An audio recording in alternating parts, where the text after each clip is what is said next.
आज सुनेंगे बुधवार गणेश जी की व्रत कथा।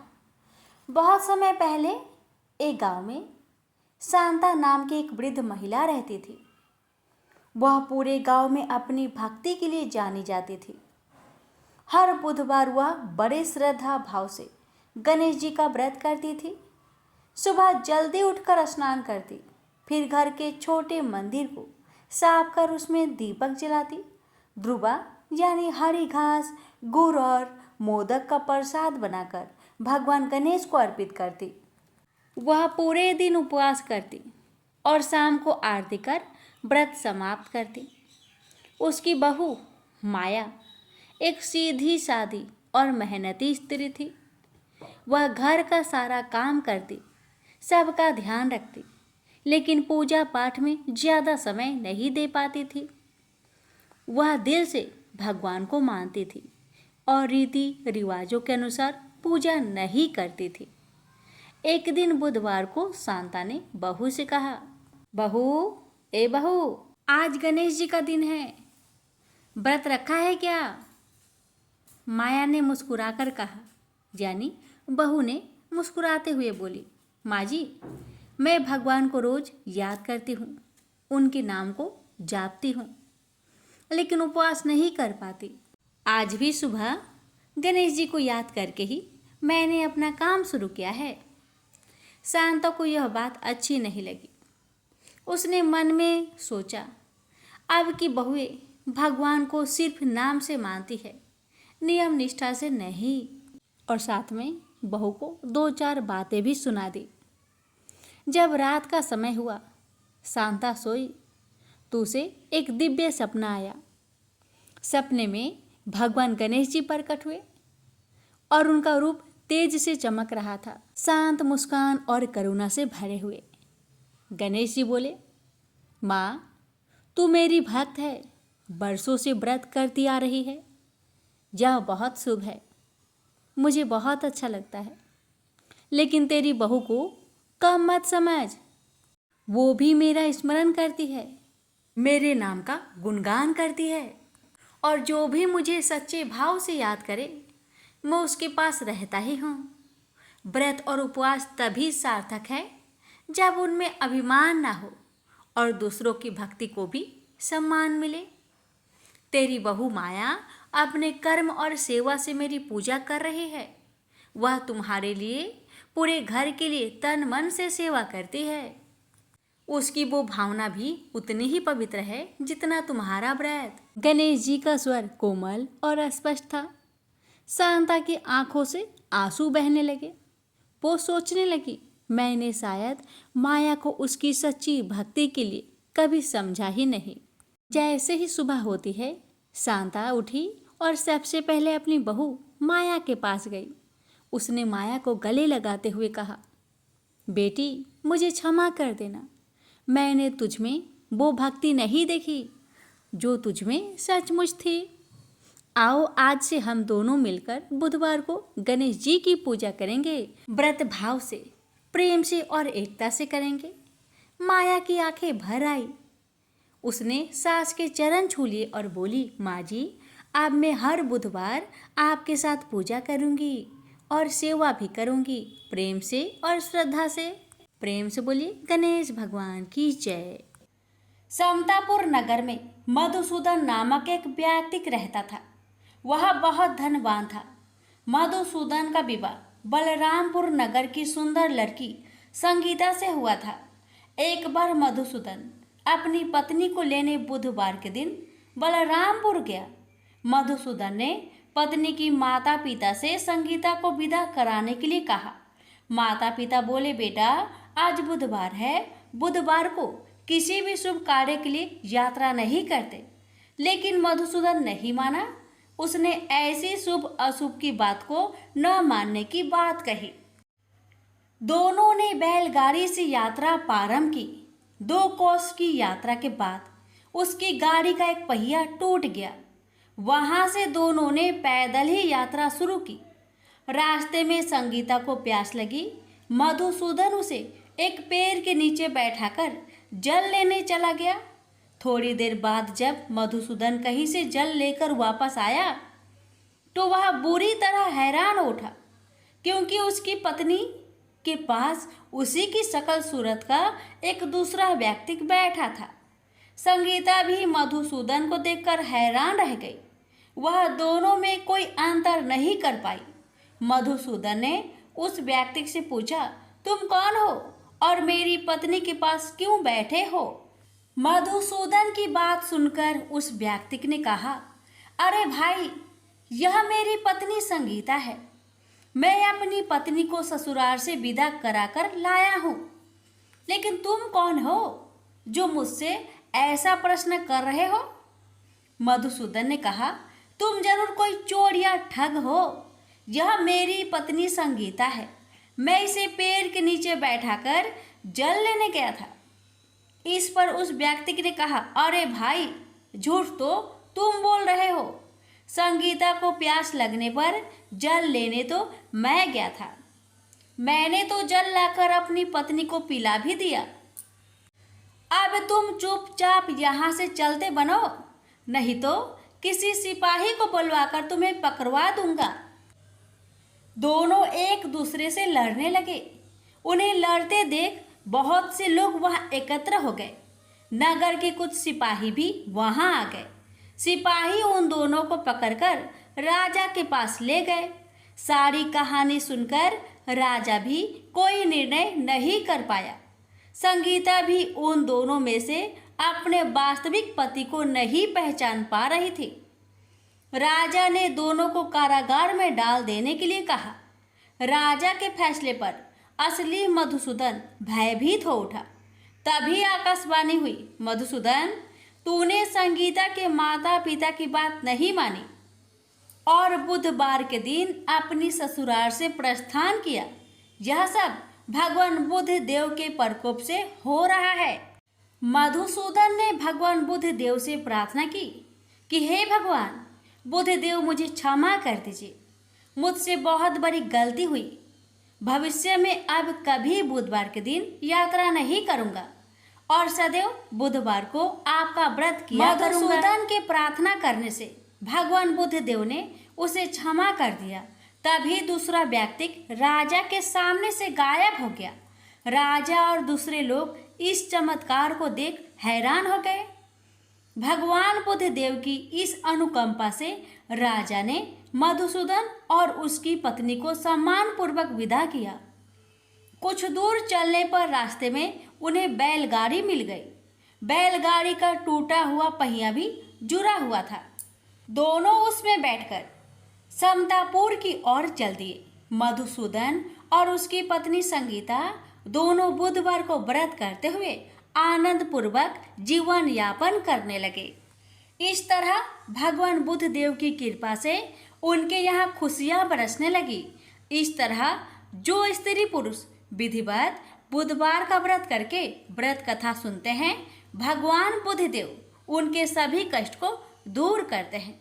प्रेम से बोलिए बुद्ध देव की जय। एक बार गणेश जी ने पृथ्वी के मनुष्य की परीक्षा लेने का विचार किया। वे अपना रूप बदलकर पृथ्वी पर भ्रमण करने लगे। उन्होंने एक बालक का रूप बना लिया। एक हाथ में एक चम्मच में दूध ले लिया और दूसरे हाथ में एक चुटकी चावल ले लिए और गली गली घूमने लगे। साथ ही साथ आवाज लगाते चल रहे थे, कोई मेरे लिए खीर बना दे, कोई मेरे लिए खीर बना दे। कोई भी उन पर ध्यान नहीं दे रहा था, बल्कि लोग उन पर हंस रहे थे। वे लगातार एक गांव के बाद दूसरे गांव इसी तरह चक्कर लगाते हुए पुकारते रहे, पर कोई खीर बनाने के लिए तैयार नहीं था। सुबह से शाम हो गई। गणेश जी लगातार घूमते रहे। एक बुढ़िया थी, शाम के वक्त अपनी झोपड़ी के बाहर बैठी हुई थी। तभी गणेश जी वहां से पुकारते हुए निकले कि कोई मेरी खीर बना दे, कोई मेरी खीर बना दे। बुढ़िया बहुत कोमल हृदय वाली स्त्री थी।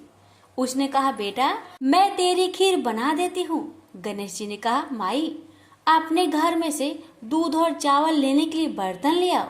बुढ़िया एक कटोरी लेकर जब झोपड़ी के बाहर आई तो गणेश जी ने कहा, अपने घर का सबसे बड़ा बर्तन लेकर आओ। बुढ़िया को थोड़ी झुलझुलाहट हुई। पर उसने कहा चलो बच्चे का मन रख लेती हूँ, और अंदर जाकर वह अपने घर का सबसे बड़ा पतीला लेकर बाहर आई। गणेश जी ने चम्मच से पतीले में दूध उड़ेलना शुरू किया। तब बुढ़िया के आश्चर्य की सीमा न रही। जब उसने देखा दूध से पूरा पतीला भर गया है, एक के बाद एक वह बर्तन झोपड़ी से बाहर लाती गई और उसमें गणेश जी दूध भरते चले गए। इस तरह से घर के सारे बर्तन दूध से लबालब भर गए। गणेश भगवान ने बुढ़िया से कहा, मैं स्नान करके आता हूँ, तब तक तुम खीर बना लो, मैं वापस आकर खाऊंगा। बुढ़िया ने पूछा, मैं इतनी सारी खीर का क्या करूंगी? इस पर गणपति जी बोले, सारे गांव को दावत दे दो। बुढ़िया ने बड़े प्यार से मन लगाकर खीर बनाई। खीर की भीनी भीनी मीठी मीठी खुशबू चारों दिशाओं में फैल गई। खीर बनाने के बाद वह हर घर में जाकर खीर खाने का न्योता देने लगी। लोग उस पर हंस रहे थे। बुढ़िया के घर में खाने को दाना नहीं और यह सारे गांव को खीर खाने की दावत दे रही है। लोगों को कौतूहल हुआ और खीर की खुशबू से लोग खींचे चले आए। लो, सारा गांव बुढ़िया घर में इकट्ठा हो गया। जब बुढ़िया की बहू को दावत की बात मालूम हुई, तब वह सबसे पहले वहां पहुंच गई। उसने खीर से भरे पतीलों को जब देखा तो उसके मुंह में पानी आ गया। उसे बड़ी जोर से भूख लगी हुई थी। उसने एक कटोरी खीर निकाली और दरवाजे के पीछे बैठकर खाने को तैयार करने लगी।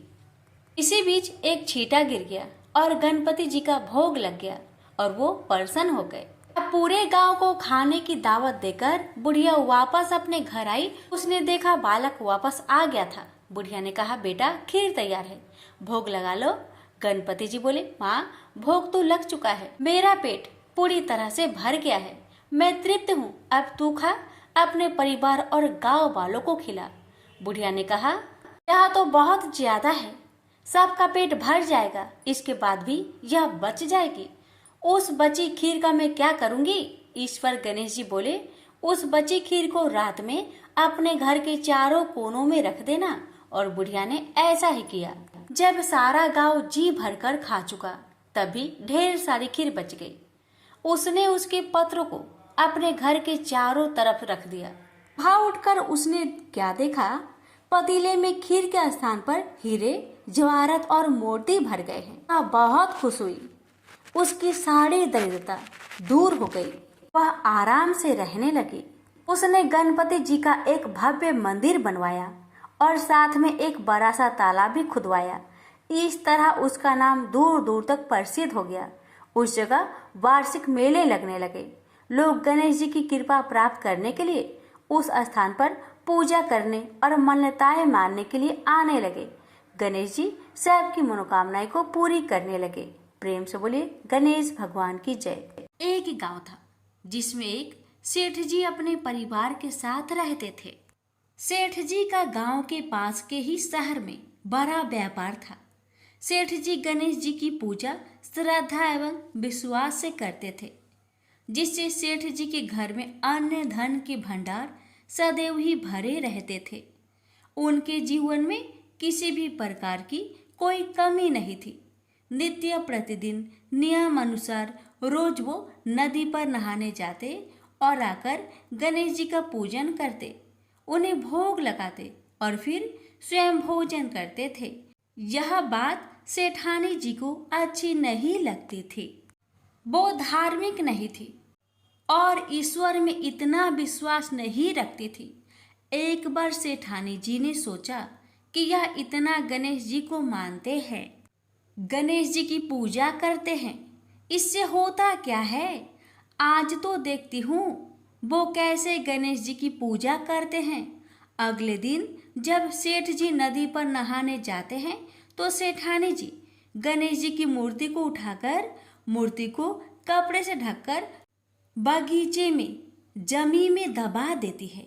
जब सेठ जी नदी पर से नहाकर घर आते हैं और देखते हैं कि गणेश जी की मूर्ति तो मंदिर में नहीं है, तो वो सेठानी से पूछते हैं, गणेश जी की मूर्ति मंदिर में नहीं है, कहाँ गई? तो सेठानी जी बोलती है, मुझे नहीं मालूम, मूर्ति को घर में बहुत ढूंढाते हैं, उस दिन क्योंकि वो गणेश जी को भोग नहीं लगा पाए, इसके लिए सेठ जी ने अन्न जल का भी त्याग कर दिया और गणेश जी से प्रार्थना करने लगे, हे प्रभु, लगता है आप मुझसे रुष्ट हो गए हो और कहीं चले गए हो। आप अपनी कृपा दृष्टि मुझ पर बरसाइए। ये प्रभु, मुझे दर्शन दीजिए। सेठ जी ने मन ही मन सोचा कि आपसे जब तक आप मुझे मिल नहीं जाते, मुझे दर्शन नहीं दे देते, तब तक मैं अन्न जल का त्याग करता हूँ। उस दिन पूरा निकल गया। रात्रि में सेठ जी की भक्ति से प्रसन्न होकर गणेश जी भगवान ने सपने में गणेश जी भगवान एक छोटे से चूहे के साथ खेल रहे होते हैं और चूहे को खाने को लड्डू देते हैं। चूहा लड्डू लेकर बगीचे में जाता है और जमीन को खोदता है और लड्डू वहीं डाल देता है। अचानक सेठ जी की नींद खुल जाती है। सेठ जी बगीचे में जाते हैं और वहीं खोदते हैं जहां उन्होंने सपने में देखा था, और वहीं से उनको थोड़ी सी जमीन खोदने पर कपड़े में लिपटे हुए गणेश जी की मूर्ति मिलती है। सेठ जी गणेश जी की मूर्ति की पूजा करके उनको यथास्थान स्थापित करते हैं और सेठानी के पूछने पर सारा वृत्तांत उन्हें सच सच बताते हैं।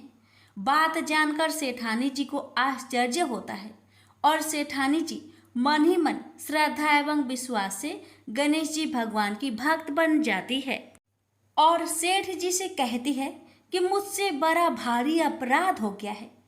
अब हम दोनों पति पत्नी प्रेम सहित गणेश जी भगवान की आराधना करेंगे एवं उनकी पूजा में कभी कोई कमी नहीं आने देंगे। यह सुनकर सेठ जी अत्यधिक प्रसन्न हो जाते हैं और दोनों पति पत्नी गणेश जी भगवान को धन्यवाद करते हैं। जय बोलो, गणेश जी भगवान की जय हो, सदा ही जय हो। प्रभु, अपनी अनुकंपा सेठ सेठानी के समान ही हम सभी पर बनाए रखना। कहानी सुनने वालों की सभी मनोकामनाएं पूर्ण करना। एक बार गणेश जी एक बहुत सुंदर गांव से गुजर रहे थे। इस गांव के खेत हरे भरे थे। सुबह का समय था। ठंडी पवन का आनंद लेते हुए गणेश जी मूषक पर सवार होकर चले जा रहे थे। इतने में वह एक खेत से गुजरे तो आनंदवश फसलों में हाथ फिरा दिया। गणेश जी के ऐसा करने से उस फसल के कुछ दाने हाथ में आ गए। अब गणेश जी को पछतावा हुआ कि उन्होंने तो चोरी कर ली। भले ही उन्होंने जानबूझकर नहीं चुराया, लेकिन अब फसल के दाने तो उनके हाथ में आ गए। गणेश जी ने गिने तो वह 12 थे। अब गणेश जी ने उस खेत के मालिक को खोजा और उन सेठ जी के यहाँ 12 साल की नौकरी पर लग गए। एक दिन सेठानी राख से हाथ धोने लगी तो गणेश जी ने सेठानी का हाथ पकड़कर मिट्टी से हाथ धुलवा दिया। सेठानी ने सेठ जी से शिकायत की और कहा कि देखो, नौकर ने मेरा हाथ पकड़ लिया। सेठ जी ने गणेश को बुलाकर पूछा कि तुमने सेठानी का हाथ क्यों पकड़ा? गणेश जी ने बोला कि मैंने तो बस ये कह रहा था कि राख से हाथ धोने से घर की लक्ष्मी नाराज होकर घर से चली जाती है और मिट्टी से हाथ धोने से आती है।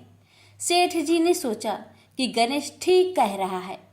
थोड़ी दिनों बाद कुंभ का मेला आया। सेठ जी ने कहा, गणेश, सेठानी को कुंभ के मेले में स्नान करा कर ले आओ। सेठानी किनारे पर बैठकर नहा रही थी तो गणेश जी उनका हाथ पकड़कर आगे डुबकी लगवा लाए।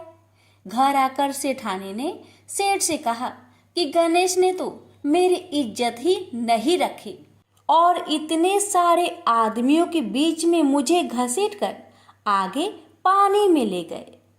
तब सेठ जी ने गणेश जी से पूछा कि ऐसा क्यों किया?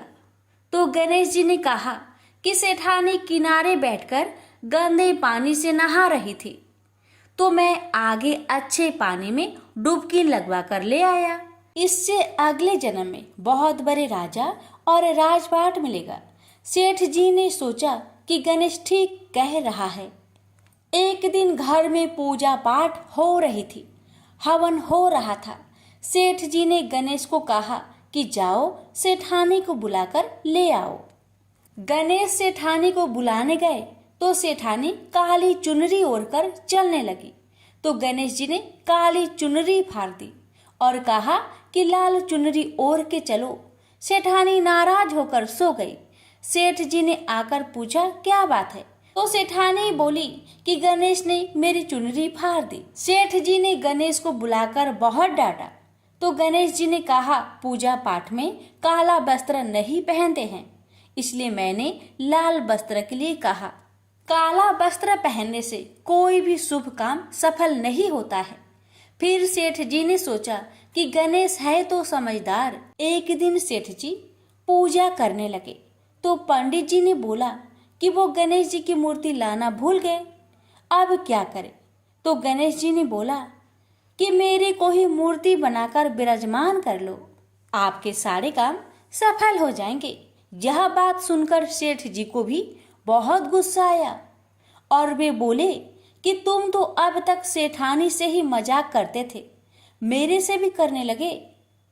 तो गणेश जी ने कहा मैं मजाक नहीं कर रहा हूँ, मैं सच बात कह रहा हूँ। इतने में ही गणेश जी ने गणेश जी का रूप धारण कर लिया और सेठ और सेठानी ने ही गणेश जी की पूजा की। पूजा खत्म होते ही गणेश जी अंतर ध्यान हो गए। सेठ सेठानी को बहुत धोखा हुआ और उन्होंने कहा कि हमारे पास तो गणेश जी रहते थे और हमने उनसे इतना काम करवाया।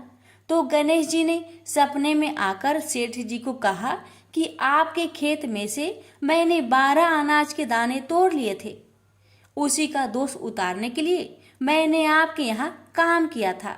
सेठ जी की करोड़ों की माया हो गई। हे गणेश जी महाराज, जैसा सेठानी को दिया वैसा सबको देना।